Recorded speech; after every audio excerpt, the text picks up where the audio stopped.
Marin, a 34-year-old pediatric nurse practitioner, is the childless middle daughter in a family that measures love by traditional milestones: marriage, children, and conformity. After her sister-in-law sweetly tells her she's not invited to Christmas because it's now only for parents, Marin breaks free from a lifetime of silent rejection. Instead of begging for inclusion, she chooses joy on her own terms, a luxury cruise during Christmas. What begins as pain transforms into power, and when her social media posts cause chaos among her family, Marin realizes peace was the revenge she never planned. The story ends not with confrontation, but quiet triumph, a woman finally living her life unedited. Snow fell like sugar over the neighborhood that night, the kind that makes every street look gentle, even when it isn't. Marin sat by the window, her laptop glow reflecting against the glass. The message from her mother had been short, almost casual. This year, Christmas will just be for parents. Hope you understand. No heart emoji. No explanation. Just exclusion dressed as tradition. Marin read it twice, then a third time, as if repetition would change the meaning. It didn't. She could still hear Sharon's laughter from Thanksgiving, sweet and sharp, slicing through gravy steam and piano carols. You'll understand when you're a mom. The words had landed like a pin between her ribs, small but impossible to ignore. She turned off her phone. Silence stretched like winter fog, thick and cold. Her dog, Cooper, climbed onto her lap, warm and unjudging.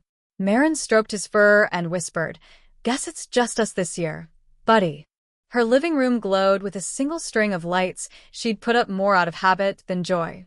Each bulb reflected a memory: her father humming carols, her mother arranging cookies, her siblings chasing kids around the tree. She used to be in that frame. Now she was the one holding the camera. Something inside her cracked, not loudly, but with quiet precision. Years of polite endurance finally gave way to a whisper that said, "Stop waiting for an invitation that will never come." She opened her laptop again, not to beg or explain, but to search. Christmas cruise. The images flooded her screen: champagne glasses clinking under stars, oceans like liquid sapphire, women dancing barefoot on decks. No one asking, "When are you settling down?" Just air, salt, light. For the first time in months, she smiled, not because she was happy, but because she realized happiness was something she could buy herself. 3 days later, her bed was covered in color: red dress, white sandals, gold earrings she'd never worn because her ex once said they were too much. This time, too much was perfect. Each item she packed felt like a word in a language she'd forgotten how to speak: freedom. She folded her favorite sundress and thought of all the years she'd folded herself smaller for people who never noticed. Cooper watched from the doorway, tail wagging, head tilted. "I know," she told him softly. "I'll miss you too." Her phone buzzed, a family group chat lighting up. Jessica sent a photo of her kids in matching pajamas. "Can't wait for Christmas Eve." Sharon replied with glitter emojis. Her mother heart reacted. No one mentioned Marin. She almost typed something, then she didn't. Instead, she placed her phone face down on the nightstand and zipped the suitcase shut. The sound was final, satisfying. At the airport, the world felt different, light, possible. A gate agent smiled. "Traveling alone for the holidays?" Marin nodded. Yes. It felt like a confession and a declaration all at once. By the time the plane lifted off, she wasn't running from home. She was flying toward herself. The cruise ship gleamed under a Caribbean sunset, its decks alive with laughter and violin strings. Marin stood barefoot by the railing, champagne in hand, wind lifting her hair. The horizon looked endless. No expectations, no questions. She asked a stranger to take her photo. Behind her, the sky burned gold and pink. The caption came easily: "The ocean doesn't ask if you have kids. It just welcomes you." She posted it, not out of spite, but out of truth. Hours later, her phone exploded: messages, missed calls, family notifications blinking like alarms. "Mom, where are you? We're worried." "Dad, how could you afford that?" "Sharon, This is so selfish, Marin. Each message smelled of guilt wrapped in concern.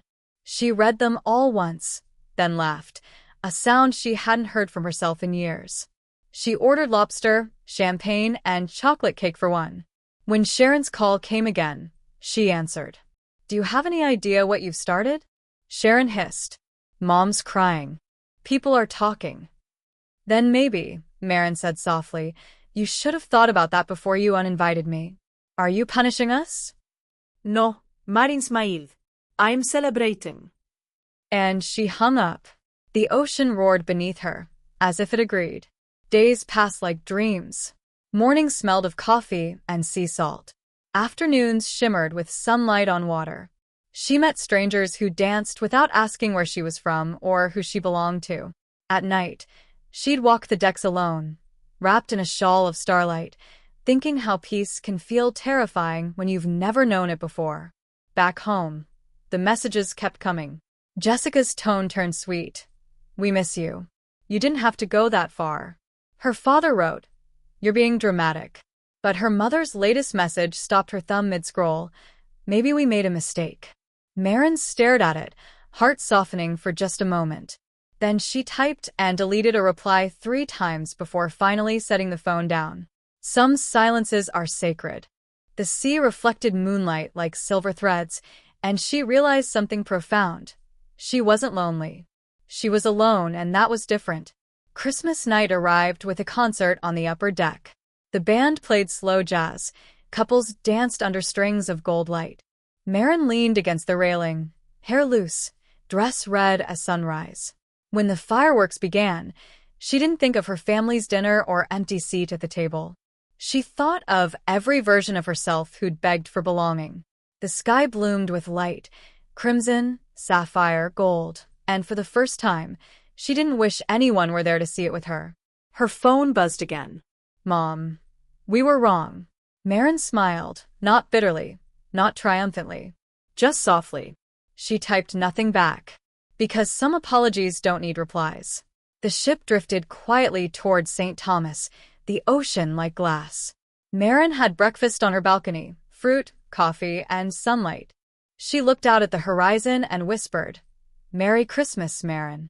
It wasn't loneliness she felt. It was ownership. Later, she walked to the bow, the wind carrying salt and freedom. Around her, laughter, music.